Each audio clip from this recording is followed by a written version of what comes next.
अस्सलामुअलैकुम नाज़रीन, सियासत टीवी के कौमी खबरनामे में आपका खैर मक़दम है। मैं हूं रेशमा। सबसे पहले नज़र डालते हैं सुर्खियों पर।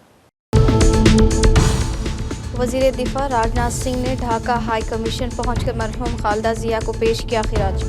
वज़ीर ख़ारजा एस जयशंकर भी आखिरी विदाई देने ढाका पहुंचे थे। नए साल के मौके पर कांग्रेस की आला क़यादत ने अवाम के नाम अलग अलग पैगाम किए जारी। जमहूरी इक़्तिदार के तहफ़्फ़ुज़, समाजी इंसाफ और बावक़ार ज़िंदगी के हक़ को मरकज़ी मौज़ू बनाया। रिवाइंड 2025 के नाम से राहुल गांधी ने जारी की वीडियो क्लिप। कहा, ये साल अपनों की बात सुनने, उनके शाना बशाना खड़े रहने और इक़्तिदार के सामने सच बोलने वाला था। अंजेल चकमा कत्ल केस CBI जांच के मुतालबे के लिए जंतर मंतर पर एहतजाज। कांग्रेस ने जल्द तहकीकात और कड़ी सज़ा का किया मुतालबा। साल नौ 2026 पर वज़ीर आज़म नरेंद्र मोदी का पैगाम। अमन, खुशी और इज्तिमाई तरक्की की ख्वाहिश।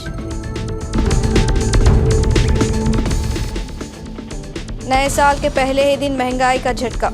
कमर्शियल LPG सिलेंडर 111 रुपये तक महंगा।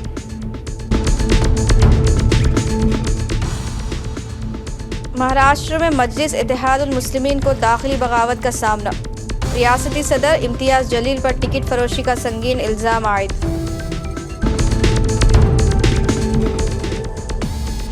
और हिंदुस्तान और पाकिस्तान ने आज अपनी अपनी जौहरी तनसीबात की फहरिस्तों का किया तबादला। हिंदुस्तान और पाकिस्तान के दरमियान जौहरी तनसीबात पर हमले की रोकथाम से मुताल्लिक़ है ये मुआहिदा। तो ये थी सुर्खियाँ, पेश है खबरों की तफसील। वज़ीर दिफा राजनाथ सिंह ने आज ढाका हाई कमीशन पहुंचकर मरहूम खालिदा ज़िया को खिराज पेश किया। बांग्लादेश के साबिक़ वज़ीर आज़म और BNP की सदर खालिदा ज़िया को कल सुपुर्द खाक कर दी गई। हिंदुस्तान के वज़ीर ख़ारजा एस जयशंकर भी उनको आखिरी विदाई देने ढाका पहुंचे थे कि इस दौरान इन्होंने खालिदा ज़िया के बेटे तारिक रहमान से मुलाकात की और वज़ीर आज़म मोदी का ख़त उनके हवाले किया। इस ख़त में वज़ीर आज़म मोदी ने खालिदा ज़िया से अपनी मुलाकात का तज़किरा किया है। नए साल के मौके पर कांग्रेस की आला क़यादत ने अवाम के नाम अलग अलग पैगाम जारी करते हुए जमहूरी इक़्तिदार के तहफ़्फ़ुज़, समाजी इंसाफ और बावक़ार ज़िंदगी के हक़ को मरकज़ी मौज़ू बनाया। पार्टी सदर मल्लिकार्जुन खड़गे, साबिक़ सदस्य राहुल गांधी और रुकन पार्लियामेंट प्रियंका गांधी ने अपने पैगामात में उम्मीद, हम आहंगी और मुश्तरका ज़िम्मेदारी का पैगाम दिया। मल्लिकार्जुन खड़गे ने अपने पैगाम में शहरियों को नए साल की मुबारकबाद देते हुए कहा कि ये साल कमज़ोर तबक़ात के हक़ूक़ के तहफ़्फ़ुज़ के लिए एक अवामी तहरीक की सूरत इख्तियार करे। इन्होंने हक़ रोज़गार, हक़ रायदही और बाइज़्ज़त ज़िंदगी के हक़ को बुनियादी सतून क़रार देते हुए कहा कि आइन और जमहूरी इक़्तिदार का तहफ़्फ़ुज़ इज्तिमाई ज़िम्मेदारी है। नए साल के मौके पर राहुल गांधी ने अपने इंस्टाग्राम और फेसबुक हैंडल से रिवाइंड 2025 के उन्वान के साथ एक वीडियो शेयर की है। इस वीडियो में पूरे साल उनके ज़रिए आवाम के साथ गुजारे गए अहम लम्हात और मुख्तलिफ तकारीब को समेटा गया। जनवरी से लेकर दिसंबर माह तक राहुल गांधी ने जितनी भी यात्राएं और अहम प्रेस कॉन्फ्रेंसें किए, सभी छोटी छोटी क्लिप की शक्ल में इस वीडियो में समो दी गई। भारत जोड़ो न्याय यात्रा हो या पार्लियामेंट में राहुल गांधी के जरिए रखे गए अवामी मसाइल, वोट चोरी का इंकशाफ करने वाली प्रेस कॉन्फ्रेंस हो या ज़ात पर मुबनी मरदमशुमारी के सामने मोदी हुकूमत के झुकने के बाद राहुल गांधी के जरिए की गई प्रेस कॉन्फ्रेंस, सभी की झलकी इस वीडियो में देखने को मिल जाती है।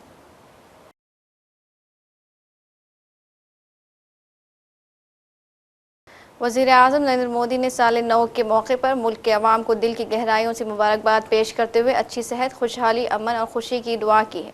इन्होंने अपने पैगाम में कहा कि आने वाला बरस अवाम की कोशिशों में कामयाबी, कामों में तकमील और समाज में हम आहंगी लेकर आए। वज़ीर आज़म ने यह पैगाम सोशल मीडिया प्लेटफॉर्म X पर जारी किया, जिसमें इन्होंने नए साल को उम्मीदों, नए अज़्म और इज्तिमाई एतमाद के साथ शुरू करने की तलक़ीन की। त्रिपुरा का रिहायशी अंजेल चकमा के नस्ली हमले में कत्ल के बाद मुल्क भर में गम व गुस्सा फैल गया है। इस दौरान सैकड़ों तलबा ने जंतर मंतर पर एहतजाज किया और मरकज़ी तफ्तीशी ब्यूरो CBI से उस कत्ल की तहक़ीक़ात कराने का मुतालबा किया। कांग्रेस कायद गौरव गोगोई ने भी प्रेस कॉन्फ्रेंस से खिताब में नस्ली हमले में कत्ल को निशाना बनाया। इन्होंने मुल्क को तमाम मज़ाहिब का गहवारा करार दिया और जल्द तहक़ीक़ात और सज़ा का मुतालबा किया। इस वन इंडिया में कितने स्टेट्स हैं, कितने लैंग्वेजेस हैं, चेहरे कितने अलग अलग हैं, उसकी बात नहीं करती। और शायद इससे जब लोगों को कोई नया चेहरा दिखता है तो अपने सगे भारतीय नागरिक होने का उनको उनके मन में शंका होती है। तो हम ये अपेक्षा करेंगे कि अंजल चकमा के मामले में जल्द से जल्द कानूनी कार्रवाई हो, जल्द से जल्द कोर्ट में ये केस दाखिल हो, जल्द से जल्द और सख्त से सख्त सजा उन लोगों को मिले और पूरे देश में ये जानकारी फैले कि कैसे इन लोगों को कोर्ट के द्वारा जल्द से और पूरी पुख्ता जांच के साथ इनको कानूनी दंड दिया गया। और वो एक व्यक्ति जो आज भी फरार है, हम अपेक्षा करेंगे कि इसको जल्द से जल्द पकड़ा जाए। और क्यों एफआईआर दर्ज करने के लिए देरी हुई, समाज को पुलिस पर दबाव बनाना पड़ा, इसको लेकर भी पुलिस की एक इंक्वायरी हो। नए साल के साथ ही मुल्क भर में मौसम भी बदल जाएगा, सर्दियां अपने अरूज पर पहुंच जाएगी। आईएमडी ने दावा किया कि ये सर्द मौसम बूंदाबांदी और हल्की बारिश लाएगा। महकमा मौसमियात ने शदीद सर्दी के दरमियान बादलों, घनी धुंध और बारिश का इम्कान जाहिर किया है। एनसीआर में घनी धुंध छाई रहेगी, दिन के वक्त भी धुंध और बादल नमूदार हो सकते हैं। आईएमडी का कहना है कि नए साल के मौके पर दिल्ली और एनसीआर के कई इलाकों में हल्की बारिश या बूंदाबांदी हो सकती है। 1 जनवरी से 3 जनवरी तक मौसम साफ रहेगा।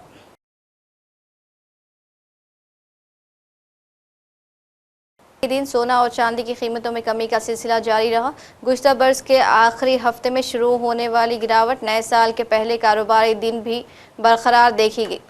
मल्टी कमोडिटी एक्सचेंज पर चांदी के दाम खुलते ही नुमाया तौर पर नीचे आ गए, जबकि सोने के भाव में भी कमजोरी दर्ज की गई। ऑयल मार्केटिंग कंपनियों ने नए साल पर कमर्शियल एलपीजी सिलेंडर की कीमतों में तकरीबन 7% का ज़बरदस्त इजाफा किया है, जबकि घरेलू सिलेंडर की कीमत में कोई तब्दीली नहीं की गई। मुल्क की सबसे बड़ी oil marketing company Indian oil corporation की वेबसाइट के मुताबिक दिल्ली में 19 किलोग्राम का कमर्शियल एलपीजी सिलेंडर जुमेरात 1691 रुपये हो गया। ये जून 2025 के बाद से बुलंद तरीन सतह हैं। Commercial gas cylinder hotels, restaurants और ढाबों समेत तमाम गैर घरेलू मकासद के लिए इस्तेमाल होते हैं। महाराष्ट्र में मस्जिद इस वक्त शदीद दाखिली बहरान से गुजर रही है। पार्टी के रियासती सदर और साबिक़ रुकन पार्लियामेंट इम्तियाज़ जलील के खिलाफ खुलकर बगावत सामने आ गई। औरंगाबाद म्यूनसिपल कॉरपोरेशन इंतखाबात और मुंबई के बल्दियाती सियासी मंजरनामे में पार्टी के अंदरूनी इख्तिलाफात ने संगीन सूरत हाल इख्तियार कर ली है। पार्टी के नाराज़ लीडरान का इल्ज़ाम है कि औरंगाबाद म्यूनसिपल कॉरपोरेशन इंतखाबात के दौरान टिकटों की तकसीम में शिफाफियत को मुकम्मल तौर पर नज़रअंदाज किया गया। रियासती सदर इम्तियाज़ जलील पर बराह रास्त इल्ज़ाम आयद किया जा रहा है कि टिकट काबिलियत और कारकर्दगी की बुनियाद पर देने के बजाय मुबैना तौर पर फ़रोख्त किया गया। इल्ज़ाम यह भी आयद किया जा रहा है कि इन्होंने सीनियर व सरगर्म लीडरान को नज़रअंदाज करके अपने करीबी और वफादार अफराद को टिकट से नवाजा। हिंदुस्तान और पाकिस्तान ने आज अपनी अपनी जौहरी तनसीबात की फहरिस्त का तबादला किया। वज़ारत ख़ारजा ने बताया कि दोनों ममालिक के दरमियान यह तबादला नई दिल्ली और इस्लामाबाद में सिफाती ज़राए के ज़रिए अंजाम पाया। वज़ारत के मुताबिक इन फहरिस्तों में वो जौहरी तनसीबात शामिल होती है जो हिंदुस्तान और पाकिस्तान के दरमियान जौहरी तनसीबात पर हमले की रोकथाम से मुतालिक मुआहदे के दायरे कार में आती हैं। समाजवादी पार्टी के सदर अखिलेश यादव ने उत्तर प्रदेश में कांस्टेबल ओहदों के लिए जारी भर्ती में उम्र की हद बढ़ाने का मुतालबा करते हुए योगी हुकूमत को सख्त तनकीद का निशाना बनाया। इन्होंने कहा कि हुकूमती लापरवाही, बार बार ताख़ीर और बदनज़मी के बायस हज़ारों नौजवान ओवर एज हो गए हैं, जिसकी सज़ा बेरोज़गार उम्मीदवारों को नहीं मिलनी चाहिए। अखिलेश यादव ने सोशल मीडिया प्लेटफॉर्म एक्स पर अपने बयान में कहा कि समाजवादी पार्टी पुलिस कांस्टेबल भर्ती में उम्र की हद बढ़ाने के मुतालबे के साथ खड़ी है। उनका कहना था कि भर्ती के अमल में मुसलसल रुकावटों और नाक़िस इंतजामात की वजह से उम्मीदवार मुकर्रर उम्र से तजावुज़ कर चुके हैं, इसलिए हुकूमत को चाहिए कि उम्र में रियायत देकर नौजवानों को नए साल का तोहफ़ा दे।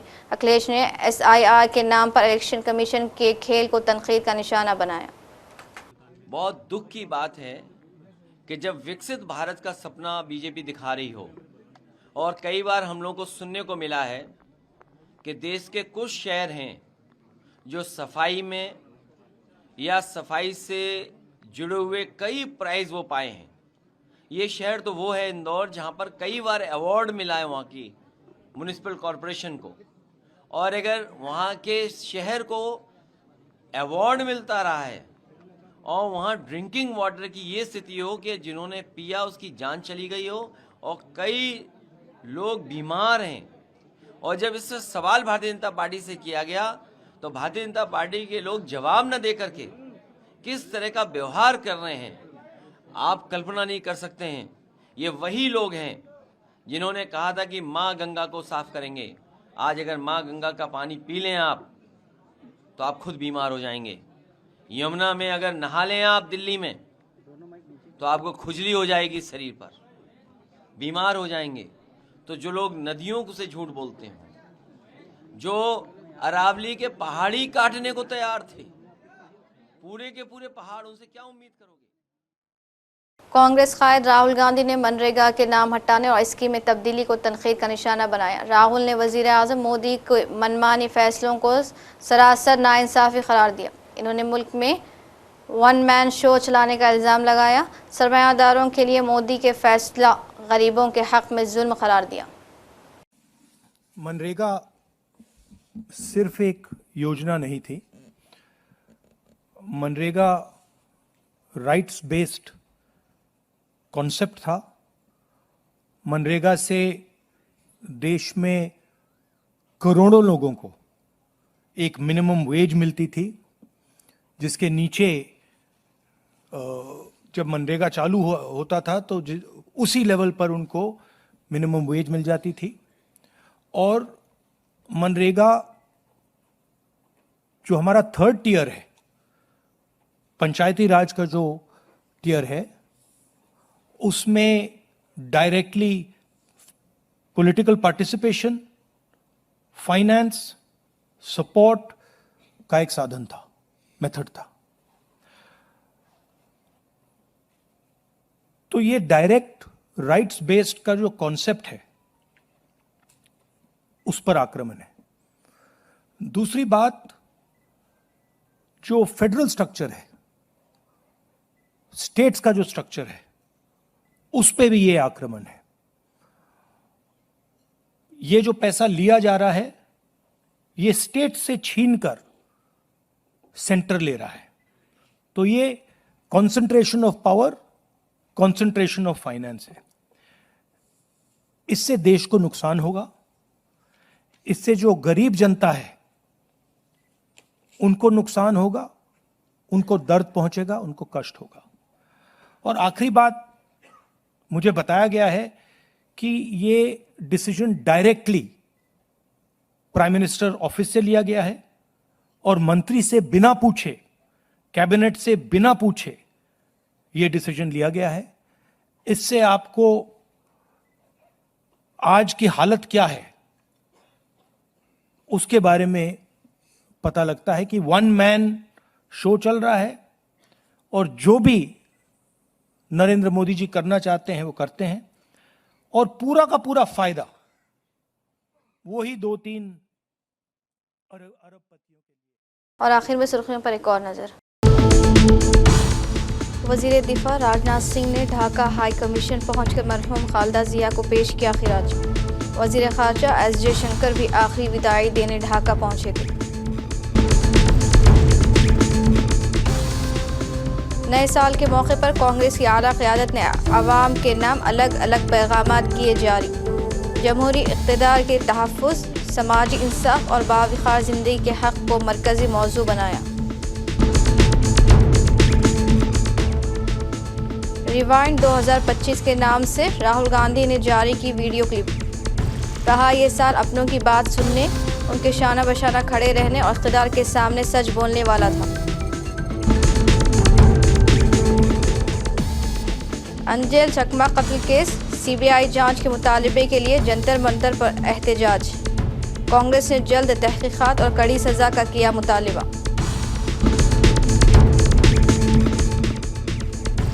साल नौ 2026 पर वज़ीर आज़म नरेंद्र मोदी का पैगाम, अमन, खुशी और इज्तिमाई तरक्की की ख्वाहिश।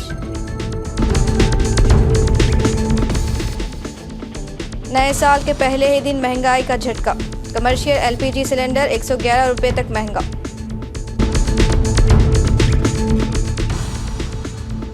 महाराष्ट्र में मजलिस इत्तेहादुल मुस्लिमीन को दाखिली बगावत का सामना, रियासती सदर इम्तियाज जलील पर टिकट फरोशी का संगीन इल्ज़ाम आयद।